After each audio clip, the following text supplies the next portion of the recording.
Good morning and welcome to the Core Connection. I'm Mira Rubin here with you on Enlightened World Network. And today's topic is skipping to the finish line. And we can't really do that, unfortunately. So we get to discuss that. And I know the yearning for it, but we'll talk about how the process is the lesson. Good morning, Rosalind. So good to have you here with us this morning. So welcome. And before we get started, let's take a minute or two to get present. So let's take a deep breath in through your nose and hold it. And imagine clean, crisp oxygen flooding your lungs, flowing into your bloodstream, nourishing all your cells, your organs, bringing vital life energy to your body and being. And as you exhale any tension, stress, negativity, fatigue. And now let's take another deep breath in through your nose and hold it. This time, imagine brilliant, bright light lighting you up from the inside out, illuminating, electrifying, and energizing all your cells, your molecules, your electrons, lighting you up from the inside out, creating this amazing brilliant light from your heart out into the world. And as you exhale any remaining tension, stress, negativity, fatigue. And now let's just gently press our palms together and very softly rub your fingers against your palms. Rub your palms together, feel the friction, feel the temperature, feel the sensation and the texture, and allow that sensation to bring you present right here, right now, into this remarkable physical form that enables you to experience life. Welcome, welcome, welcome.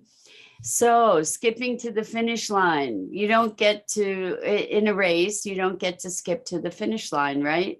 The race, the running of the race, the value of getting to the finish line is in running the race, right? It is the running of the race that creates its meaning and its import. And so often, we experience trials in life where we just are like, just give me the lesson and let me be done with this, right? And so what we're doing with our impatience is we're creating resistance, and the resistance is pushing the finish line further and further away.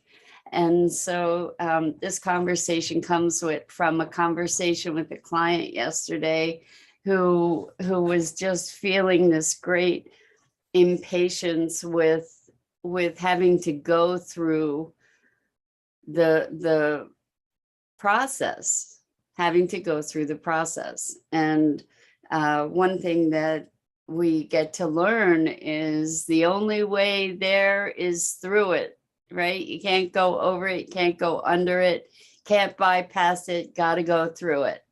So that's really what we're talking about, is that the lesson is the process, and life is the process. Life isn't about getting somewhere, getting there, because we get there and then what, right? Life is what happens while we're waiting, or while we're hoping for something different. Life is what is happening on the way to wherever we're going.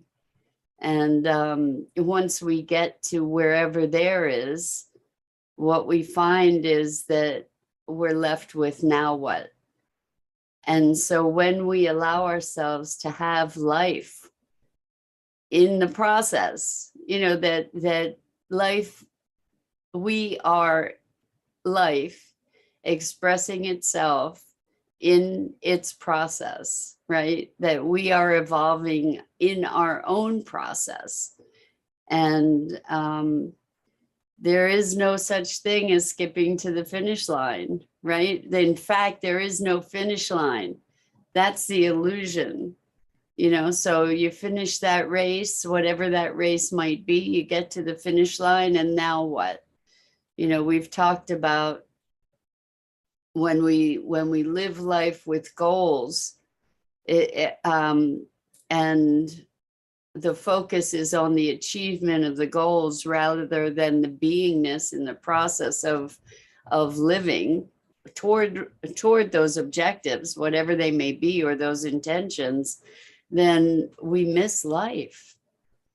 And so many of us, myself included, at times of my life have wished my life away. Like, when I get past this, then I can start living. Then my real life begins, right? And if you're waiting for your real life, welcome. Here it is, right here, right now. This is the real deal. And I think, as I remember, what was originally the S training and then evolved to Landmark Education, the forum, is this is it. There is no practice life. This is it. This is the real deal. So Rosalind says, who is defining success, or what the finish line is? Well, yeah, exactly. That's a really, really good question, because so often we absorb the definitions of success and what we should be, or how we should act, or what we should look like from our family, from our culture, from advertising, from all kinds of inputs that are not sourced from our essential self, our essential drives and desires and passions. And I think that we get to be paying attention to what our soul is calling for, and to be paying attention to the life that we're in this minute. Good morning, good morning, good morning, Lisa. Welcome. It's great to have you here with us. We're talking about how we don't really get to skip to the finish line, that the whole point is the race itself.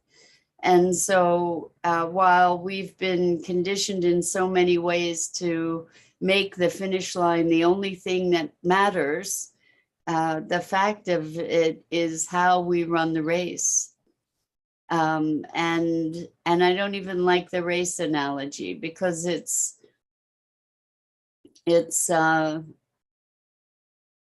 not about winning. It's about, if anything, at least from what I can glean, it's about presence. It's about awakening. And the notion of winning is often, it doesn't exist without the polarity of losing. And as we engage with life as an unfoldment, as a movement, as an ongoing expression, as a dance, then it has all different tones to it. It has all different forms of movement within it. There may be staccato movement, there may be fluid movement, there may be stops and starts. And I think the metaphor of a dance is a more apt metaphor than the metaphor of a race. And when we think of it, it's so funny. We talk about the human race.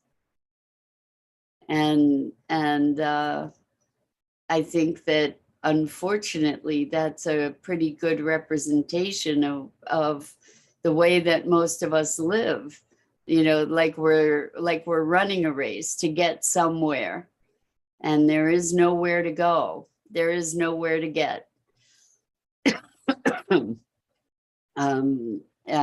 That it is more of a state of being. And when we recognize and value life itself, and the living of life itself, rather than the doing of the outcomes that we can produce in the context or in the process of life. Our experience of life individually and collectively will radically change. So Rosalind says, if a seed is growing, is the finish line when the leaves push through the soil, or when the fruit is harvested, surviving drought, giving birth to new trees? Was there a beginning or end? I love it, Rosalind. Exactly. Was there a beginning or end? No. No, it's life expressing itself. Who are we? We are life expressing itself through us. You know, we are an expression of life.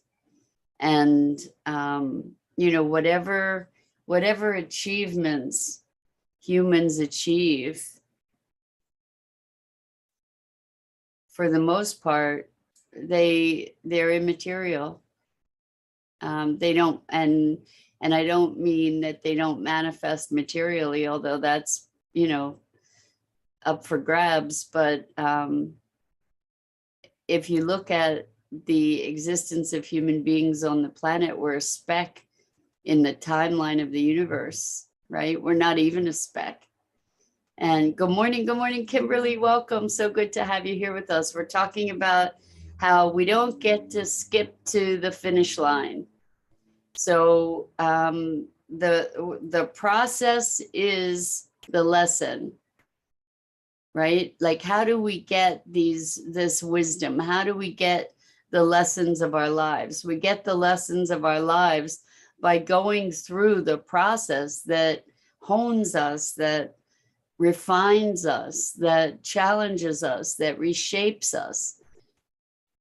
And that is the life. That is life. That is the lesson epitomized. And it's as we are transformed by that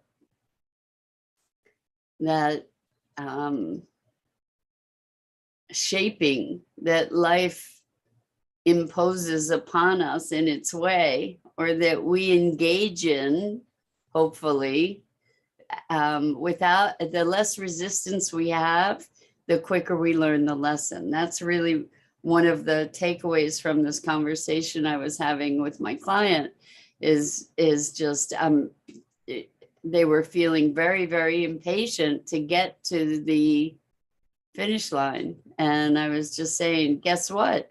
The more you resist, the longer it's going to take to get to the finish line, and the more painful it's going to be. We were talking about how suffering is optional.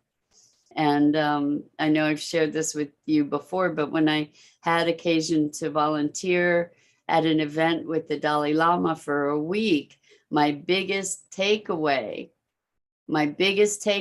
was all suffering is the result of false conceptualization, meaning that it's our stinking thinking that makes us suffer. We could experience pain and not suffer, you know. So it's our thinking about things, wanting things to be different, wanting things to be other than they are. That is the source of our suffering. So Kimberly says, oh man, if I didn't know struggle with myself to let go and do something different. So I'm not sure how to read that exactly, Kimberly, but I'm kind of getting the gist that we struggle to let go, right? And maybe when we notice that we're holding on, if we, so Kimberly says, I struggle with myself. Kimberly, you are not alone. You know, that in fact, we could say that in so many ways, our struggles are with ourselves. Kimberly says, I need to do something different. And Rosalind says, our nature is wanting to grow, have fuller and richer life experiences. I believe that that's true of you, Rosalind, 100%. And I would hope that it's true of all people. But I I know that some people are just trying to keep the status quo because of fear or whatever, you know, to do something else. So, Kimberly, back to I struggle with myself and I need to do something different. I think, you know, when we get directions to go somewhere, we can only get directions if we know where we are. And so if we're doing something that we want to change, allowing ourselves to actually be present to the thing that we're doing and to be actively present, I think shifts that whole experience and potentially opens up new possibilities. Good morning, Bernadette. So good to have you here with us. Welcome. We're talking about how we don't get to skip to the finish line, right? And so by wanting to do something different, like I get that we want to change, we want to grow, and that's laudable. And I'm one of those people. I'm always about growing and learning more and evolving. So I'm not saying that's a bad thing. And in order to get there, we get to know where we are. And so how we know where we are is by being where we are, you know, to be present to where we are, because it's only in the place of where we are that we have choice. And so what happens is so much, and one of the reasons that we do seek change is because we experience pain and suffering. And so much of the suffering is coming from resisting. And when we recognize the pain, when we allow ourselves to be present to it, then there's often a choice. And often when we're present to it, it dissolves. That's often the case as well, you know, is that when we're truly present to it, not resisting it, it gives it space to move. And I know that's a really hard concept when we really, really, really want things to be different, you know, and I've seen it over and over again where people in session work that I do with people, I've done over 1,000 sessions with people, to really see that as we allow ourselves to experience our experience, new openings arise. I did a session with someone yesterday, and it was such a perfect exemplification of this, where they were saying that they felt like it was constantly raining and it would never stop. And it was just this constant gray veneer on everything all the time. And as they allowed themselves to be present to the sadness and the grief and the hopelessness, what occurred just naturally without any prompting is that they said, well, you know, maybe it's not, the rain helps things to grow. And then from that space, it was like, you know, there's some patches of sunshine sometimes. And, oh, wow, you know, it's not nearly as gray. And this evolution just happened by them being present, really allowing themselves to experience their experience. And it moved. And it moved. The resistance to experiencing the experience made for much deeper, greater misery. The fear of experiencing the experience made for much deeper, greater misery. It entrenched it. It compounded it.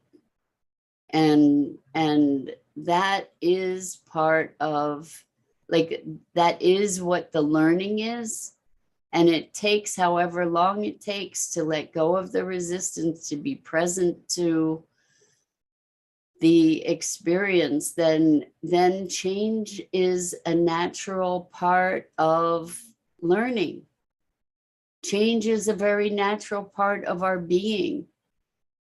And yet we are so frightened that we'll lose ourselves, even if our identity that we are holding on to is one that we dislike. You know, it's like, at least I know that I'm worthless. At least I know myself, because I know I'm worthless. And what would happen if I'm no longer worthless? Who would I be? And I know this might sound crazy, but I see people confronting that very question over and over and over again. It's crazy what we do to ourselves. So Rosalind says to Kimberly, shedding old mold, trust. So you're saying the old mold. Trust, you're active in the process of something different already because it's in your awareness. Well said, Rosalind. Beautiful. And that's true. You're conceiving of something different. So that means that that energy is coming into your field, the energy of that possibility. And Kimberly says, wow, I am leading into change.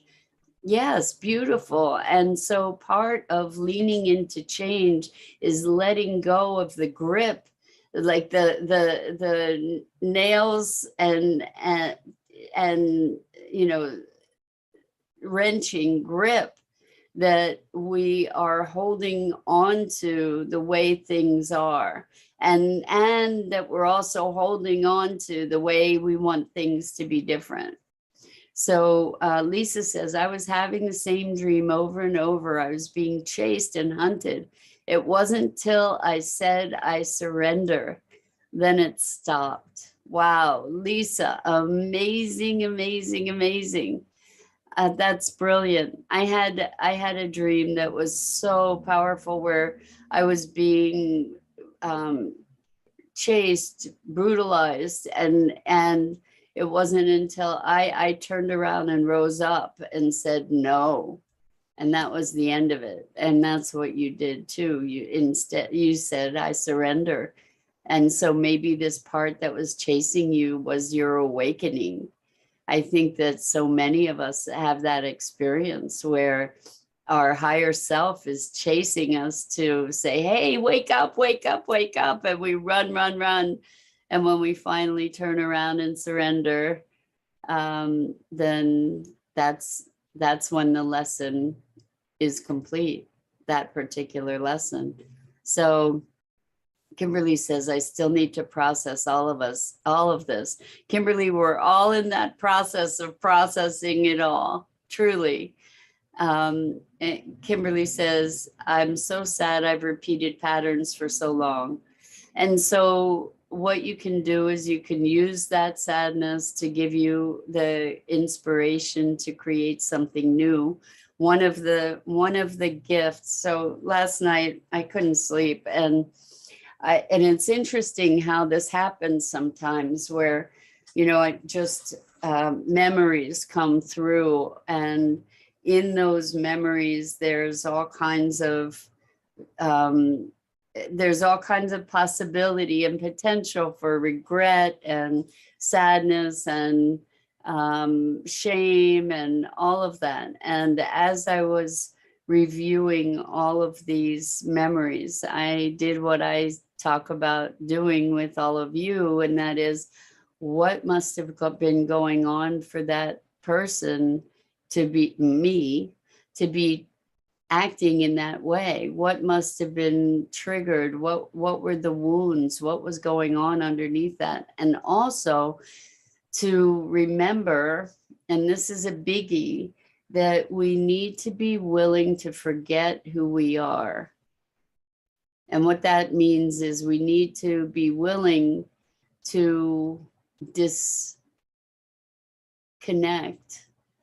disidentify, de-identify with who we've been as who we are. So to be willing to forget who you are is to be living in a space of possibility. Now, I don't mean absolving ourselves of responsibility, but we don't have to live in our past. And so, as you're saying, Kimberly, that there's all this sadness about having repeated patterns for so long, notice the sadness, and now know that this is a new moment. This is a new moment. And the patterns that we have tended to repeat in our lives are patterns that we have learned usually as a way to survive. And while they may have been valuable for us in trying to survive, while they may have been valuable to us in trying to survive for a certain period of our lives, those patterns often then become something that inhibits our survival. And it's an irony, because we have to be coming back around to evaluate those patterns and to move out of them to learn something new. So boy, lots of comments here to catch up on. I'm thrilled to see that. So Bernadette says, I think sometimes people struggle because they don't know another way. I think that that's really true, Bernadette, but the struggle part is that they have an inkling that there is another way. And so they know there's another way, they just don't know how to get there or how to do it. And part of it is noticing what's going on, and with curiosity rather than judgment, and then maybe being able to ask questions that can move us into a richer understanding and into a greater place of choice. Kimberly says, Rosalind, good vibes, love you, friend. Keep me in your prayers and positive vibes coming your way. Kimberly, you are in our prayers. And you know, it's important to know you have support. Kimberly says, you're so amazing sharing this. I needed this conversation. I know that you're getting close to going to rehab, and this is all really important stuff to keep in your heart, to be okay, so Kimberly says, Mira, my time is ticking. I have to leave without my phone, and this connection means so much to me. So I suggest that you make some notes in a book that you can go back and remember, you know, curiosity. I imagine you'll be able to journal in rehab, and, you know, curiosity rather than judgment, right? What would this person have to be thinking to feel that, for instance, you know? Give yourself some prompts so that you have an anchor to remember what's possible for you. And Dido says, I've been reading, and Dido, welcome. So good to have you here with us and participating. I've been reading about ancient Celtic spirituality, and they believe that it is emotions, both joy and pain, that activates our inner wisdom, our inner cauldron. I love that image of the cauldron, Dido. Absolutely. And it is all of our emotion. This is, you know, we say this over and over again. If you interact with your emotions as feedback to something else, about something else that is going on inside you, then you can mine that. You can embrace the magic of that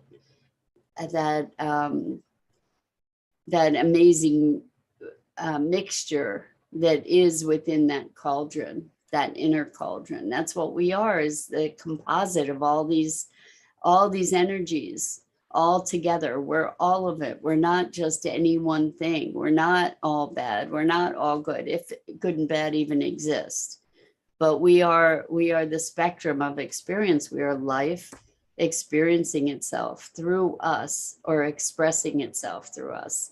Kimberly says, I'm crying right now. You all have given me so much. I love you all. Kimberly, right back at you. So much love to you, and honoring your deep courage.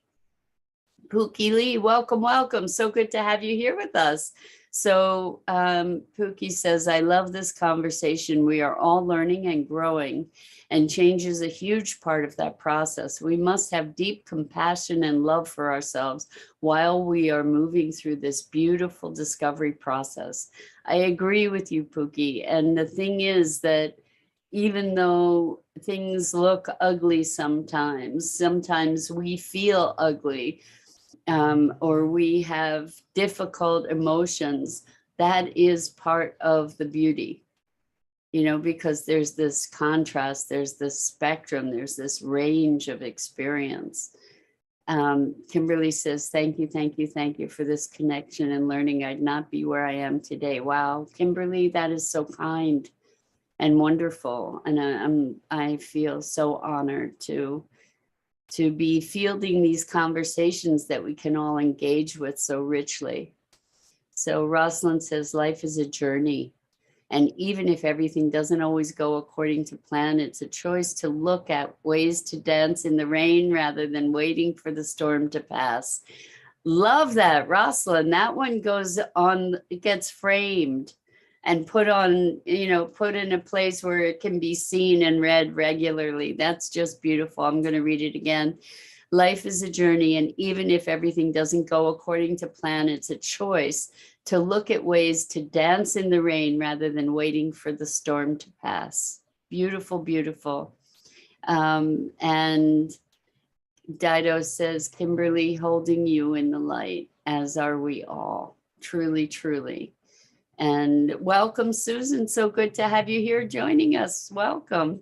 And Kimberly says, I feel so blessed. I'm forever thankful.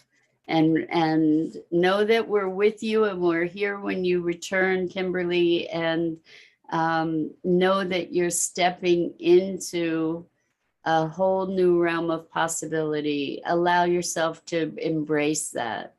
And as you experience resistance, because it will arise, allow yourself to be curious, allow yourself to notice it and say, wow, I'm resisting. Wow, I'm feeling, what am I feeling? What am I resisting? We're all rooting for you. So with that, I want to say thank you, thank you, thank you. Also, guys, I invite you to join us tonight for our Sustainability Now movie night. You can register for our email. You'll get a reminder email around 6:30 p.m. Eastern time if you register. Tonight, we're showing a movie that was put together by the Pachamama Alliance, and it's called Awakening the Dreamer, Changing the Dream. And it's all about being able to shift our relationship with the natural world and to shift our way of being in response to nature and to the circumstances of the world that we've created at this point. And it's super, super powerful. So go to sustainabilitynow.global and sign up for the email list. And then you'll get on our email list and you'll find out about all these wonderful events we do every Thursday evening. It's a movie night. And so we actually have someone who is one of the people who plans the trips, who actually conducts the trips to the Amazon, to the rainforest. And he's going to be there to answer questions and such. So I invite you to join us. It'll be a really awesome evening. Go to sustainabilitynow.global instead of .com. Sign up for the email, and hopefully we'll see you with us tonight at 7 p.m. Eastern time. So much love to all of you. So much appreciation. And I'm Mira Rubin. This is the Core Connection. I go live here each weekday morning on the Enlightened World Network Facebook page. And I invite you to check out all the other wonderful programming on Enlightened World Network, EWN One with the Earth, Enlightened World Living. And until next time, I hope I get to see you again here really soon. So much.